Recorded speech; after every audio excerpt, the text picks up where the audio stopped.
and welcome to Pontifacts. I'm Fry. And I'm Brie, ranking all of the Amber Popes from Calival to Scotch. And this is episode 624, Pope Abstemious. Have you heard of Pope Abstemious? No, I haven't. So, we'll jump right into it then, because Abstemious has a very interesting history. Abstemious was born and grew up during the crusade of Durinet VI against the Gaians. So he personally witnessed the crumbling of the Order of Truth as a child, and as a young man, when he joined the order, he found it lacking substance. As an Aeon priest, he was extremely outspoken about his beliefs that the Order of Truth was at its peak when it embraced a more quasi-religious structure inspired by the Old World, and blamed Durinet's crusade for the obsolete, crumbling state that the Order of Truth was currently in. Like you do. Like you do. In his sermons, Abstemious railed about the casualties of the crusade and the destruction of resources and knowledge, and how this all had resulted in the general public mistrusting the order and the dwindling adherence of the Order of Truth. Which makes sense. He's not wrong there. He just took it very, very much to heart. And this is when we see him begin to draw followers. He had some general adorers who supported his policy, to the extreme followers who fell hard into seeing him as a messiah figure who would restore the order to its former glory. Big shoes to fill. Oh yeah, totally too huge. And this, along with the fact that he also pleased the more moderate Aeon priests with his dedication to non-aggression, is how he was elected to be the next Amber Pope. Now, during his papacy, Abstemious worked hard to revive a church atmosphere, running the Order of Truth like a mix of the churches and the seminaries from the old First World. He opened the space so that people could come to learn and to hear a sermon, come to venerate the artifacts, or venerate saints. And now these saints are new, and this is a new concept introduced by Abstemious, inspired by old, half-remembered tales of Catholic saints. Catholics would pray to saints to intervene on their behalf by showing them favor or giving some sort of blessing. So Abstemious felt that if he could bring saints into the Order of Truth, they would be the ones who had delivered wisdom to the world, because that's his big thing. Artifact hunters and datasphere communicators who access things that the everyday person couldn't, and then those who choose to share that knowledge, so it could be universal, would be venerated in the new Order of Truth's saints. But things were not all as smooth as it might seem. Not everything went the way that Pope Abstemious wanted. One of his ardent followers, actually, a woman called Paloma, who was a budding saint in the Order of Truth, had been sent out by Pope Abstemious to retrieve a valuable artifact. And something happened on her expedition, and she ended up exposed to the void.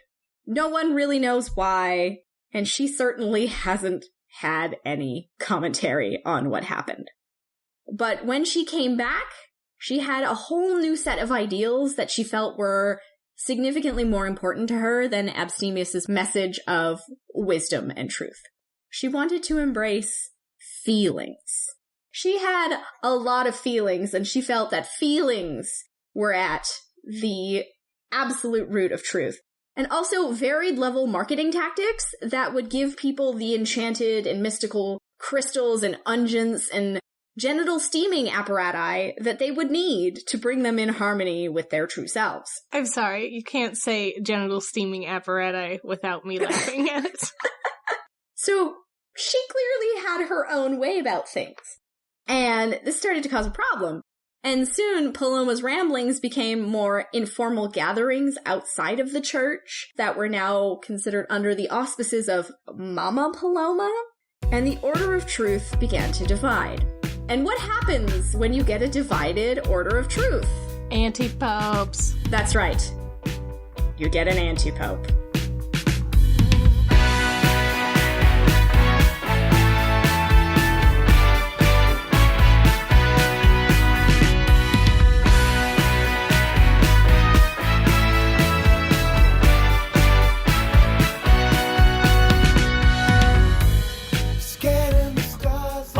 and welcome to the Quest Friends 2019 Holiday Special. I'm Kyle, your GM, and today we've got the folks from Pontifacts here to play a session with us. So before we continue, we're going to quick introduce all of ourselves, our pronouns, our characters, their pronouns. First, I'm Kyle, he, him, and I play lots of people. And then we'll just go in order. Emily. I'm Emily. My pronouns are she, her, and I play Ellie Badge, whose pronouns are also she, her. Yeah. I'm Hallie. My pronouns are she, her. I play Hopperscotch. His pronouns are he, him. I also play Ness, and his pronouns are he, him. Hi, I'm Ari, pronouns she, her, and I play Misha, and their pronouns are they, them. I am Tom. My pronouns are he, him, and I play Shock, who also has he, him pronouns. All right, and that's the Quest Friends taken care of, but you already know that, unless, of course, you didn't already know that, in which case, now you know that. But we got two extra folks here, the folks from Pontifacts, so I'll let them introduce themselves. I'm Bree, she, her, and I play Pope Abstemious, a devout glint who becomes energy, and his pronouns are he, him.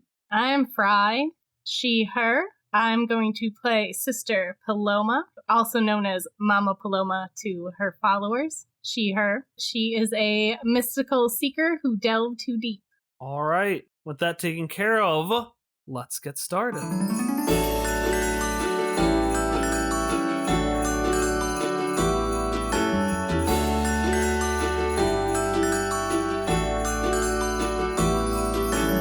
Our story begins 1 billion years from now, when magic creates all that your imagination will allow.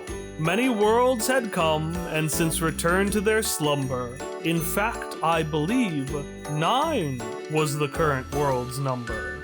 And within this 9th world, a story unfurled of a pope and his rival finding mutual survival. It wasn't their plan, their schemes went sideways, but regardless, they reclaimed the happy holidays. So, our story begins at the last remaining chapel of the Order of Truth. Although, even calling it a chapel gives it a little bit too much credit. It's been at least 100 years since the Order of Truth, which used to be the predominant quasi-religious force in the Steadfast, largely dissolved after a very misguided war by Pope Duranet VI. What used to be a sprawling city block in the city of Key is now just a simple, humble building with a few small rooms, and in one of them, in the most ornate room, which is the size of 3 whole broom closets, the current leader of the Order of Truth, the Amber Pope himself, Pope Abstemious. Abstemious? Abstemious. I'm sorry. Kyle. Pope Abstemious is giving a lecture to a small group of followers. And lo, Duranet VI, the aggressor, brought this horrible debilitation upon us when he decided that we needed to have a crusade against the Gaians. So many people died. So many resources were lost. The amount of knowledge that was destroyed is unthinkable. It is up to us to bring the Order back to its former state of prestige and wonder so that we, with far-flanging reaches, can gather resources, can gather relics, can bring saints, can bring veneration, and bring back a sense of wisdom. Excuse me. Yes, dear follower? So, is this the Island Jetco where I can get the shampoo?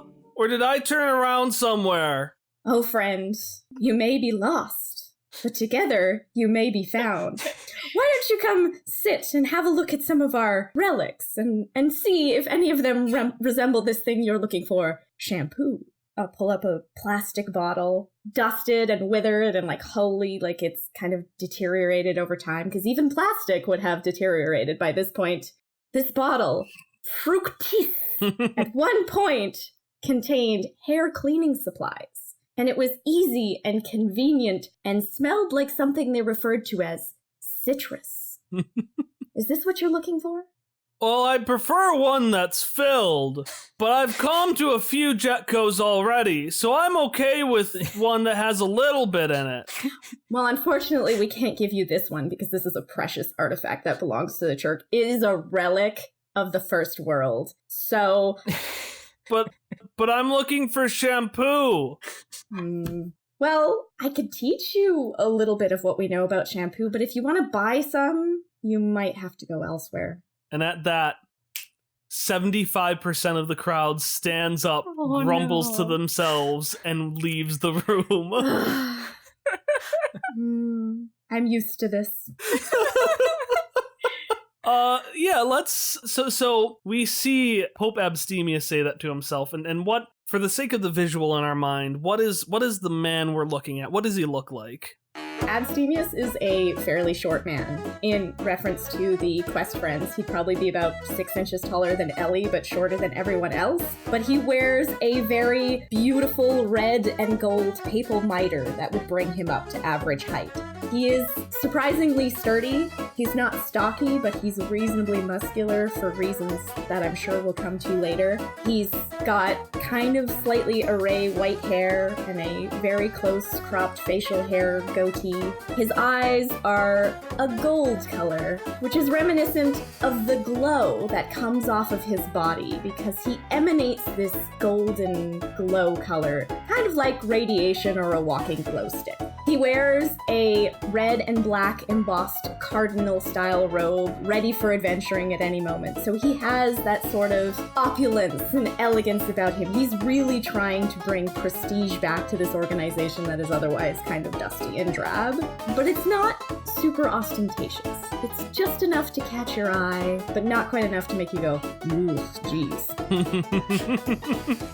And things aren't going so hot for our pal, are they? No, they are not. He's really struggling because he grew up before the Crusade, and he was able to witness what the church was like when it had a religious structure that provided sermons and brought wisdom. It was like the Church of Antiquity, focused on, developing and spreading a message of knowledge and wisdom rather than like trying to push conversion. So now, after all is said and done and there's not much left, he's trying to make the order function somewhat like a seminary school. Come to learn, come to hear a sermon, come to venerate some artifacts. And he's also trying to introduce this concept of saints to kind of up the prestige so that, when people might get excited about these figures who are bringing knowledge to the world. And it's definitely, probably in some small part, as a way to deal with the competition that surrounded you. Because as I said, this used to be a major city center, but now your small building is swamped on both sides by large corporate buildings, Jetco on one side, Fancy Tom's fancy hats on the other. And inside this center of consumerism, we're gonna get that message out right away.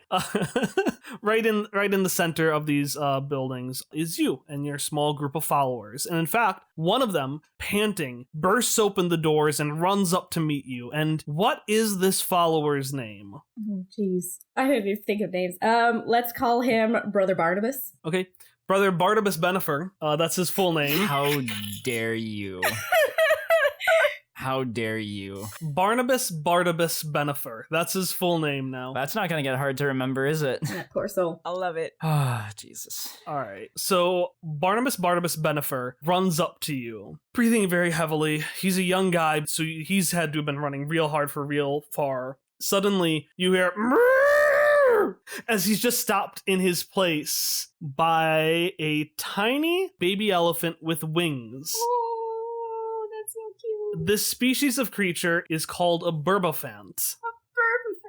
And what is this burbofant's name? It's Hanino. Oh my god. It's so cute. Should I explain that? Yeah, go ahead.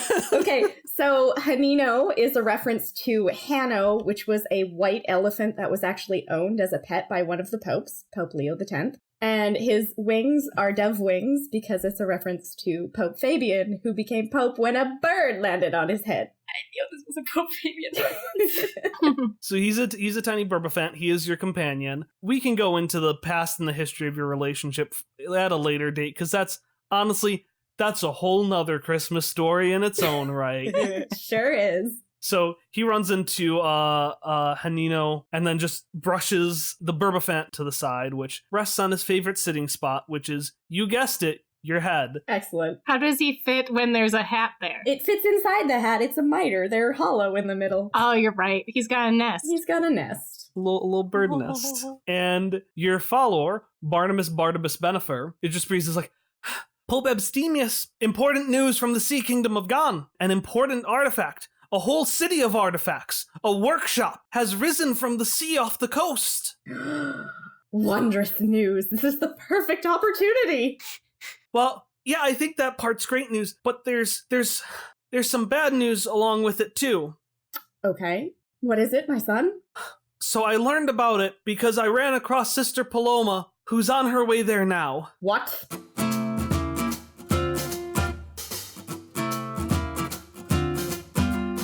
Somewhere off of Key and off of Charmande and really off the grid is this commune of people who used to be a part of the Order of Truth, but have kind of fallen out of it. It's lively. It's excited. People are milling about. This is an impromptu pop-up city in its own right, with shops and with celebrations and the kind of things that you would buy as seen on TV. In the center, there is someone else teaching.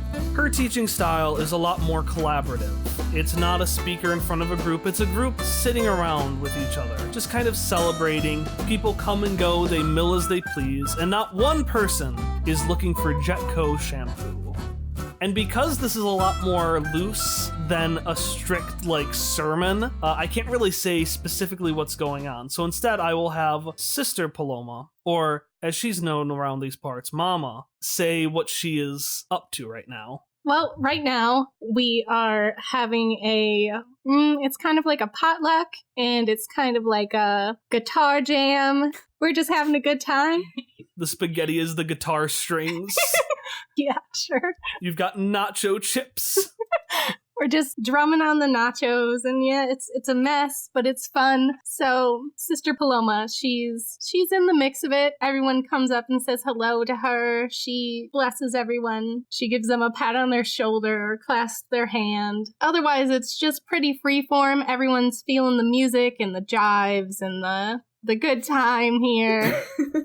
So as you're doing this, one of your followers comes to you, and they're doing a very interesting walk. They're walking one foot in front of the other, touching their nose with each hand, like someone who's doing a test to see if they've been drinking while driving. And what is the name of this follower?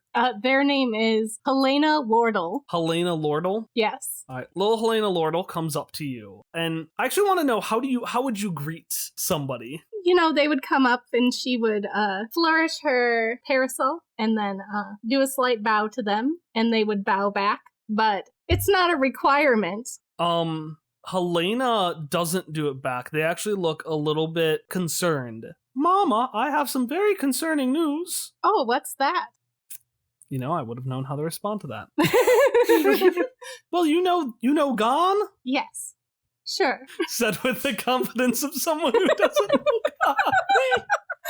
I like to imagine that's in character.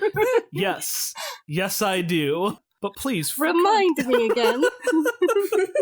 Well, your friend, the King of Gon, has told us about more ancient artifacts. Oh, I do love some ancient artifacts. Well, here's the thing. I've heard that this artifact can give you whatever you want.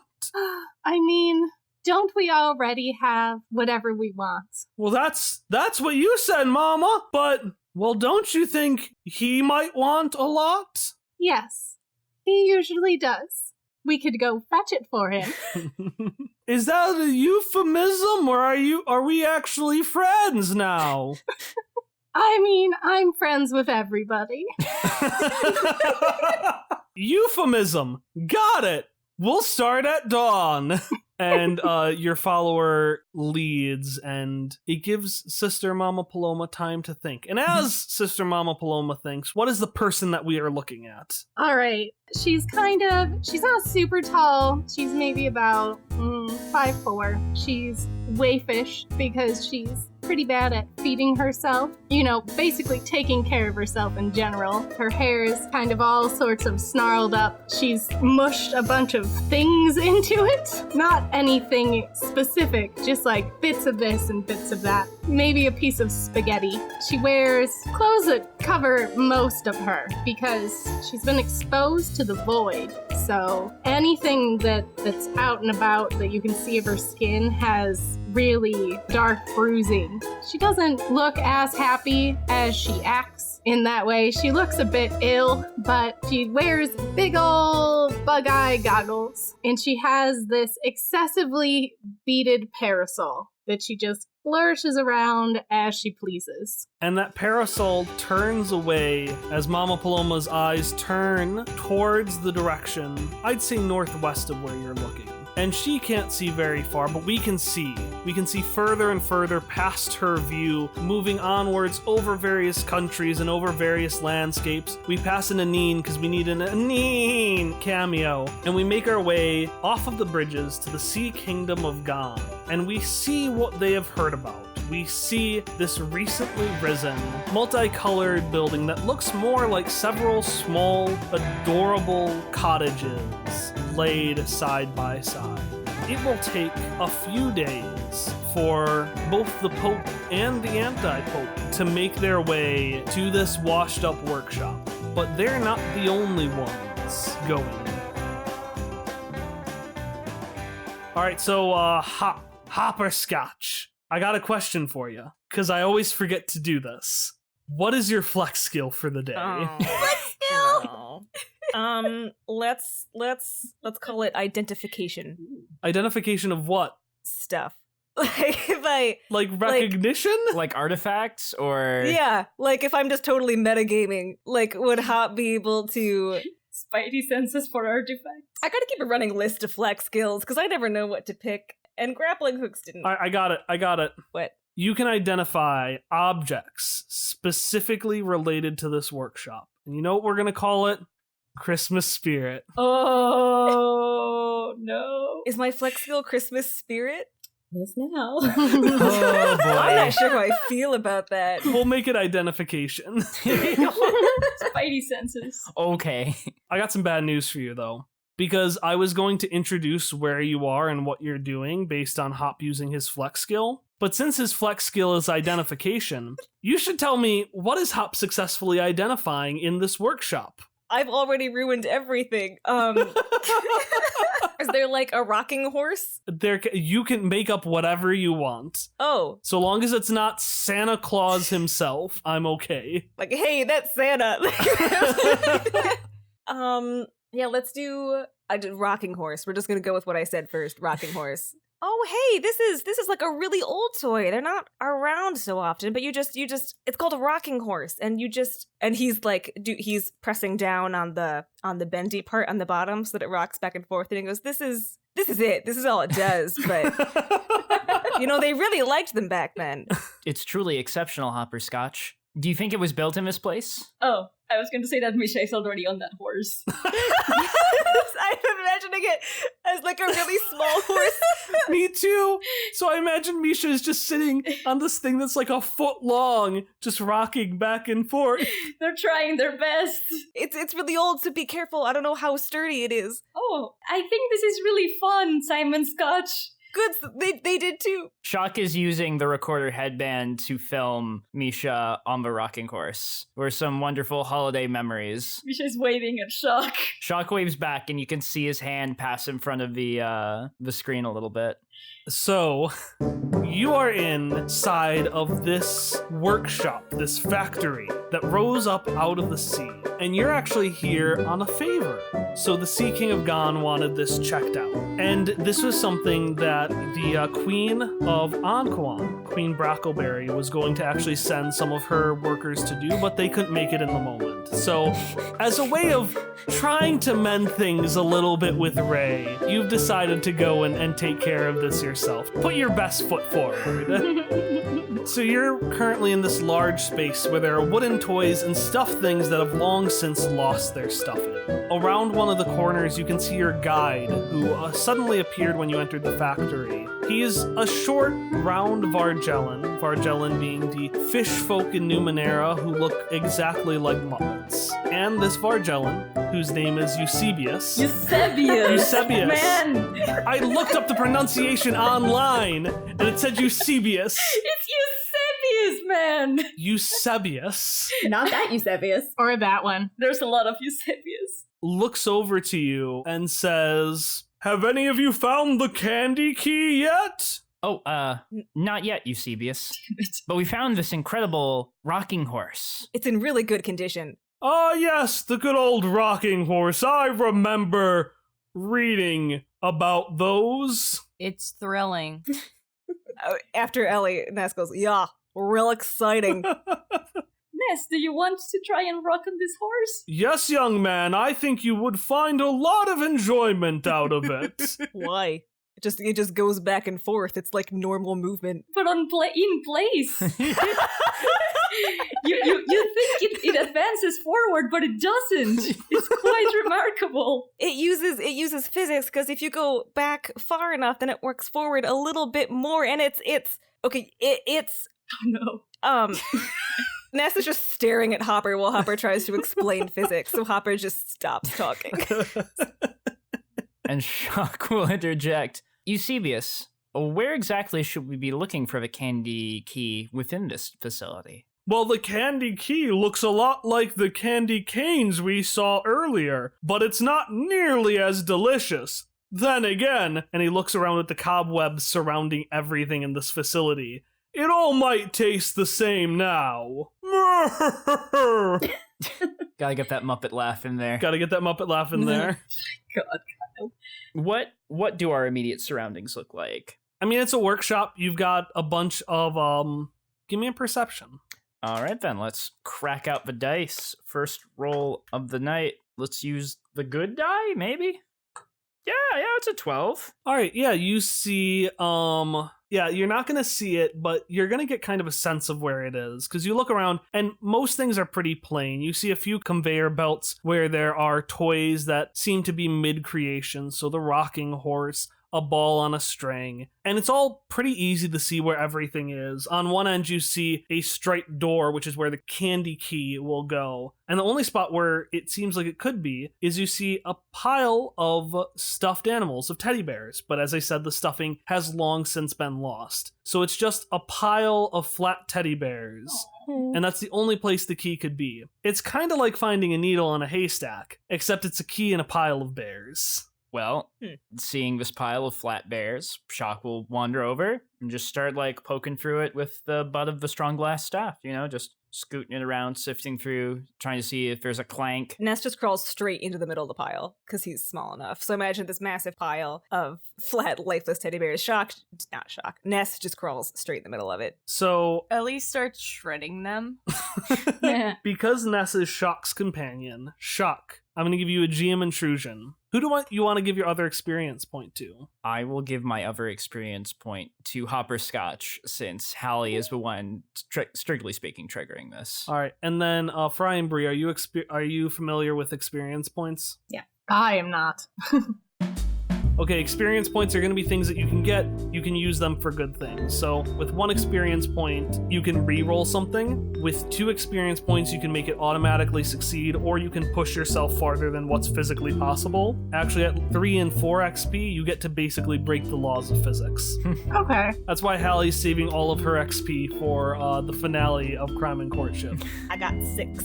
Oh, really? I got 6. Okay, so Ness, you go and you see this key, and it's kind of held in the hand of this teddy bear that's just lying there. And one of the fun things about this one is it looks like it's almost like absorbed the fluff of the other ones around it, in that it's the only one that's fluffy and it's a little bit puffier than the rest. Cute. Ness, admiring the fluff, will poke the teddy bear's belly and then just take the key. As you take the key, it doesn't pull at first, and you could hear a little bit of laughter when you poked his tummy, like, I hate it. And suddenly, you see the teddy bear start pulling it against you. I want this. And Ness pulls harder. And as you do that, out of nowhere, a staff comes through the pile of teddy bears, knocks the one you're competing with square on the forehead. It scrambles, snarls, and suddenly the rest of you see this teddy bear throw itself out of this pile and start scrambling up the side of a candy cane towards the ceiling. Does it still have the key? It still has the key. Damn it. What'd you do that for? I'm sorry. I had it. You just jumped in there. Yeah, and now we know where the key is, and then you ruined it. And then, click, whoop, the teddy bear whips the key in the candy cane door, opens it, and shuts it. No! And you hear rumbling, and the factory starts up again. Just cha-ching, faster and faster and faster. And suddenly the rocking horses aren't being made. They're being made and shooting out almost at your heads. And in fact, everyone roll speed defense. Through like a window from the workshop? No, the conveyor belts are like where you are. Oh, I see. 9. And 11. 16. 9. Everyone except for Ari and Hallie. Ari and Hallie specifically take 2 points of might damage. Oh. Wait, what did Hallie roll? A 9. A 9. But it should be one step easier then. I have my shield, so all speed defense tasks are one step easier. Oh, right, you're right. Misha, take the brunt of that. Take 4 points of might damage. Woohoo! I'm sorry. I'm gonna rule that Misha just was still in the rocking horse. It flung them across the wall. Just bucked by a rocking horse. And you start to feel vibrations as the conveyor belts split and land on the ground and start to almost gone in reverse. So essentially, they're hoovering up pieces of the floor. One side on the left, one on the right. I'd like to charm machine, and I'll spend 1 level of effort on this. I rolled a 9. So here's the thing. Normally that would work, but you get another GM intrusion. Who are you giving this other point to? I'll give it to Misha because I've accidentally caused him more harm by correcting you on how numbers work. You suddenly notice that, wow, suddenly some interference appeared, and the data sphere is a lot harder to access. No! You have more difficulty using esoteries, and Shock and Misha can't communicate. Oh no! Uh-oh. And you lock eyes, Shock and Misha, as you notice this. And all of you are pulled up alongside the floor tiles, and each thrown alongside the conveyor belt into the side rooms. On the right side, we have Shock, Hop, and Ness. And on the left, Ellie and Misha. You remember last time? You left Misha and Ellie alone together. Well. Yeah, I guess Misha also couldn't access the data sphere that time. Yeah. But it will be, and they're okay, but it'll be different this time. And now it's Christmas. Yes. With demonic teddy bears. So we are going to have Hop and Ness in the same room for this one as well. We are, and that's just because Abstemious? Abstemious. Abstemious has a companion, so I want the companions to be in different groups. Gotcha. Yeah, and Misha, by the way, you do remember yourself this time. Your connection with the data sphere is stronger, so you're able to actually hold on to this time and remember who you are. You just synced with the cloud, it's fine. Okay, I have a backup. The backup files. But conveniently, we'll never remember what happened this arc, and we'll never talk of it again. It'll have never happened. Damn it. I'm trying to recruit them. Come on. We can only talk about in specials. It's anime movie logic. All right. Who wants to start? Which squad do we want to start with? I feel like we should start with the squad that's going to meet Pope Abstemious. Oh, can't use words. I'm so sorry for choosing such a hard name. No, it's okay. It's just I mispronounced it the first time and now it's stuck in my head. So you fall down what almost looks like, you know those like slides they have at like McDonald's play places? Is it a Jeremy? It's just as Jeremy, and you slide down and down and down, and you come out at the other end into a ball pit. That sucks. And this is and this is You're Ellie. a little too excited about This is Ellie and Misha. And as you make your way up, you see yourself in a very basic wooden room. and through the balls which just fall down around you into this sea of multicolored, germ-filled plastic nonsense, you see a man staring down at you with a small bird elephant sitting in his hat. Can he be startled by them popping up? Yes. Okay, I'm gonna have him go, by the holy face of Kuka! Jeez, what are you doing down there? Salutations, unexpected human with a really good taste in hats. My nomenclature is Misha Jarvis. Misha Jarvis, what are you doing down there? Are you alright? I believe we are all right. They're going to look at Ellie to see if that's the case. But we have been separated from some of our friends and would like to go back with them. I would like to be out of these balls. Okay, I will offer both of them a hand, and because Pope Abstemius is a tiny muscular dude, he'll actually be able to haul them out if they give it their go, I think. Yeah, I'm gonna say you can do that. Okay. And reminder that this man is glowing the second you see him. Glowing, yes. Oh, nice. I want to poke him.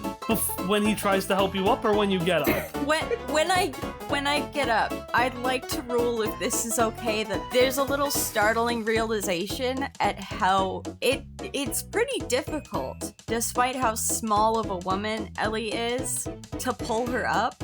And she's gonna get up and immediately, just poke. because when he lifted her up, he'd probably feel like the sturdy metal under her hand. Can he poke back and just be like, You can do it. Listen, this is for the three of you to do whatever the hell you want. All I'm gonna say is that if anyone tries the Popanino, we're gonna have a very angry elephant on our hands. He will hurt you. Misha, you want to get in on this action? Yeah, Misha is just circling Abstemius and admiring the hat. You don't want to poke? They might ask, they don't want to do it without permission. So they can be like, may I touch your hat? Of course you may touch my hat. It is made from the finest silk produced by the nuns of the Order of Truth. Oh, it does seem really nice. Why, thank you. Do you think I would be able to get one of these after I reunite with my friends? I think I dated a nun once. Misha, are you wearing any of your hats at the moment? Because you have many. Oh, I have so many. Sure, let's say that Misha is wearing the poet's hat. And can we rule that Misha, as soon as they saw the hat, just submerged back under the balls for a second and then just came back up with the poet's hat on to be like, yes, I too have a hat. Yes, I love it. I also have a hat. And it's very, very fetching on you. Thank you. So, what are you guys doing here? And you said you were with other people. Who are you with, and how many people are here? Well, there is my friend Shock, there is my friend Simon Scotch, and there is my friend Ness. But I do not know where they are right now. We got separated from them, and I can't communicate with them. Are any of you here with Paloma?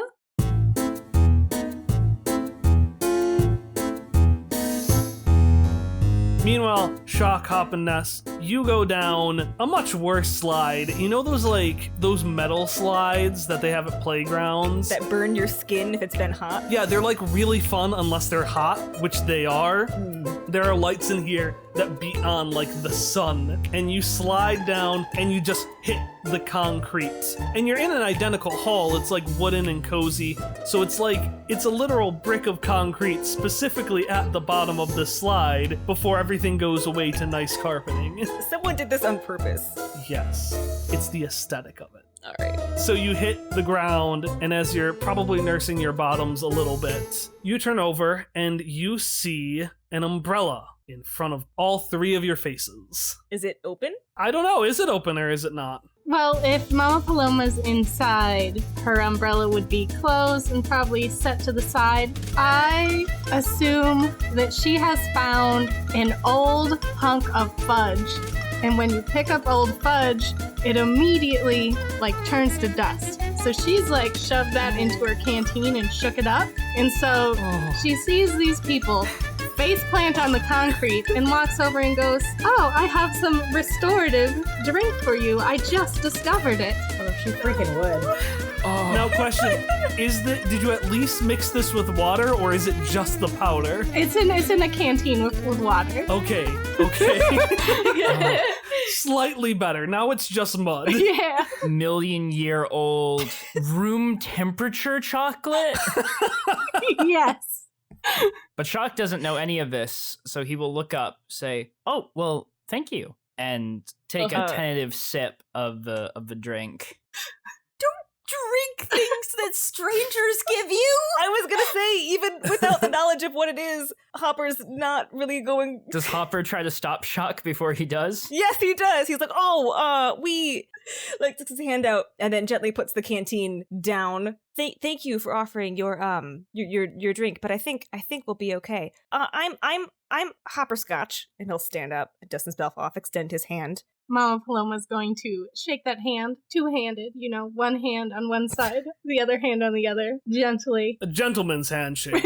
It's nice to meet you. I'm Sister Paloma. And I am Shock, and this is Ness. Ness has taken the canteen from Shock's hands and is peering into it. Sup? How did you get down here? We thought we were the only people in this ruin. How'd she get in there? She's been wandering for a bit. Are there other people with her? It is just her. You can say you came in, again, unless it's you killed Santa Claus, you can say whatever you want for how you got in. All right, well, she's gonna say that she came in through the nearest door that she found, and she's just been sort of poking around. It looks like she's made little piles. She's got a pile of tinsel and another one of Christmas lights, and then she's got that weird hunk of dried out fudge that she looks like she's been sort of messing with. She smells like fudge right now. Million-year-old fudge. Oh, great.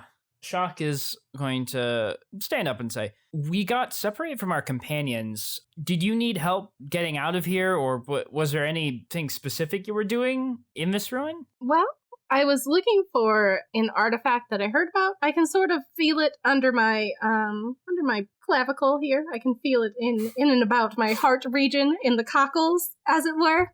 But I'm not in any hurry. There's other neat things here. Have you been collecting all this? And Hopper gestures to the piles of stuff. Yeah. I'll have to find like a big ol' blanket to put it in later.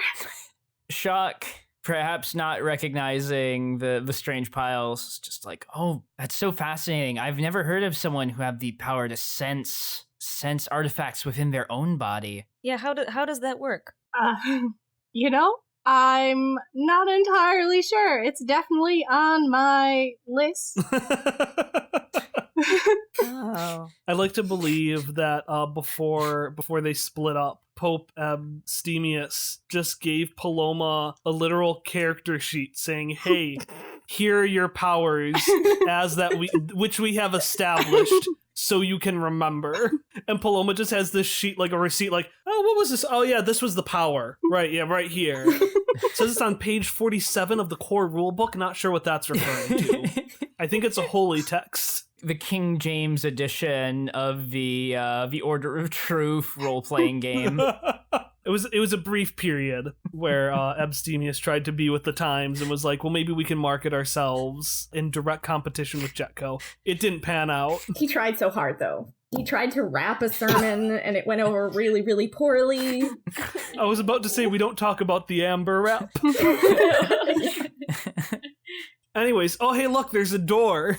You all notice a door. I feel as though we're being told to go somewhere, but Shock will say, "Well, it looks like we can't get back up the way we came. I guess there's nothing left to do but progress and see if we can't find the rest of our companions." All right. It was nice meeting you. Oh, well, I'll come with. I don't have anything to do. She grabs like a hunk of that fudge that immediately breaks into her hand, and she sort of like dusts it around, and then she just walks with you guys. Hopper's not so subtly trying to avoid this lady. Like, "Oh, nice meeting you." No, the thing is that he genuinely meant that. He's fine if she comes along. Okay. He just was like, "We're gonna keep going," but it definitely came across that way. And I guess we proceed through the hallways open to us. All right, you make your way through the very strategically placed door, in that it was strategically the only one, and you make your way to this big, very religious-looking space, giant archways, and you see 6 armored knight outfits on one side, and you see 5 on the other, and at the very, very end, you see a single, lonely suit of armor standing in front of the other doorway, the one leading out. Hopperscotch, do you think there's anything unusual about that suit of armor there? The thing lifts a halberd and slams it down on the ground, kind of like a pole arm. So it's not like hitting the ground, you know, the blunt end. Yeah. It slams it on the ground, and then all the other ones slam them on the ground. We are the 12 Nights of Christmas. Oh no.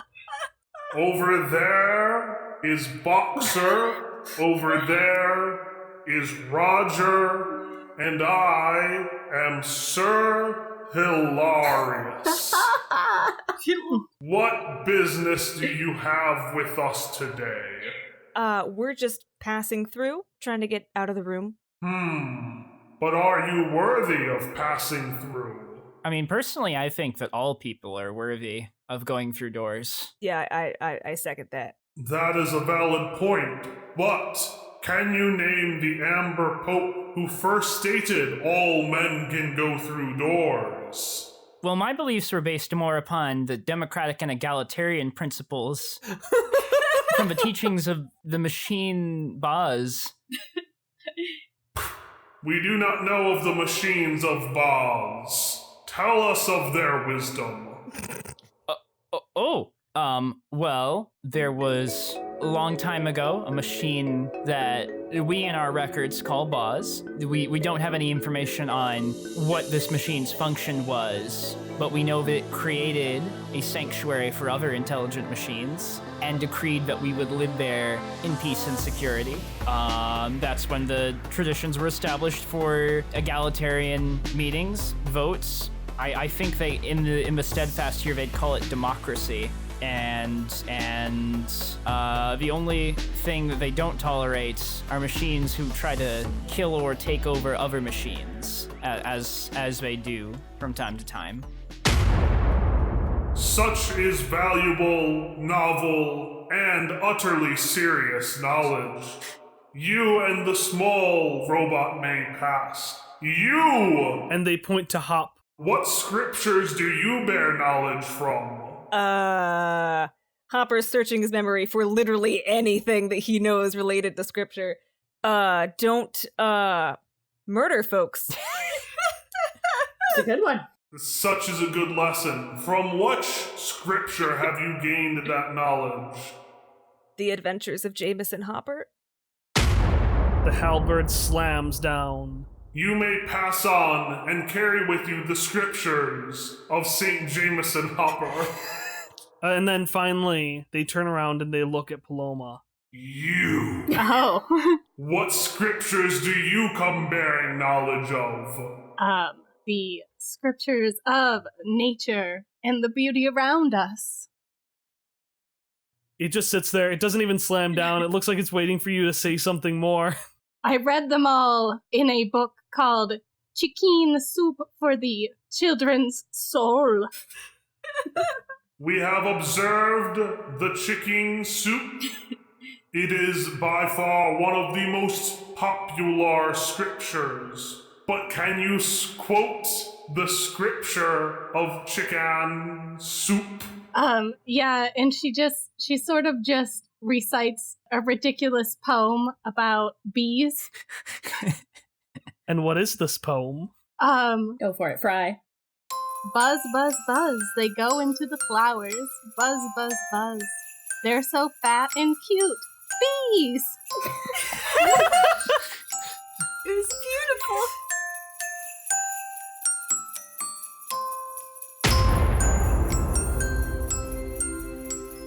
And thus, truer words have not been spoken. You may pass.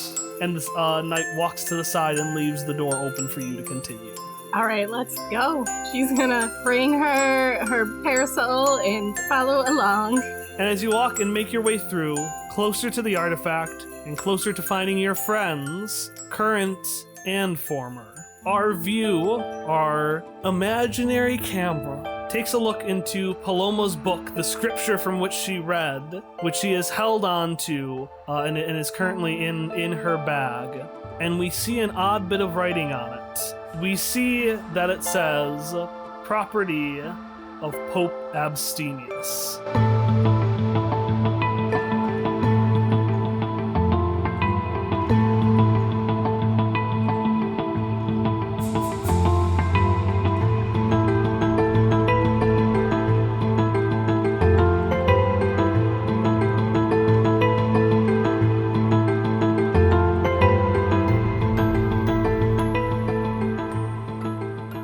Hey, this is Kyle. Thanks so much for listening to this bonus episode. If you're interested in listening to Quest Friends or Pontifacts, you can find links to both shows below. You can also find links to the Quest Friends intro song, which is Friends by Miracle of Sound, and the Quest Friends outro song, which is Atoshio, also by Miracle of Sound. Normally, we at Quest Friends end our episodes with a kind of outro that features some little thing that was fun, but it didn't quite fit the show proper itself, and here's the one for this episode. I hope you enjoy it. What is it? Sorry, I was trying to look up the picture. What? Oh, I don't know what it is, but I love it. What? Oh, what's this? Why are its feet like that?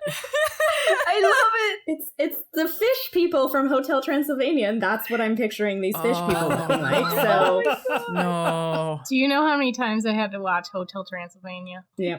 Oh, no. It wasn't even for the children. My husband was doing some acid artwork for something else that required him to know all of the lore. Oh, Oh no. my god. Oh, no. Honestly, that's a lot better than what I expected. I expected you to just say, yeah, Breeze just forced me to watch it every weekend in October. That's Pacific Rim. I love Pacific Rim, though. Exactly.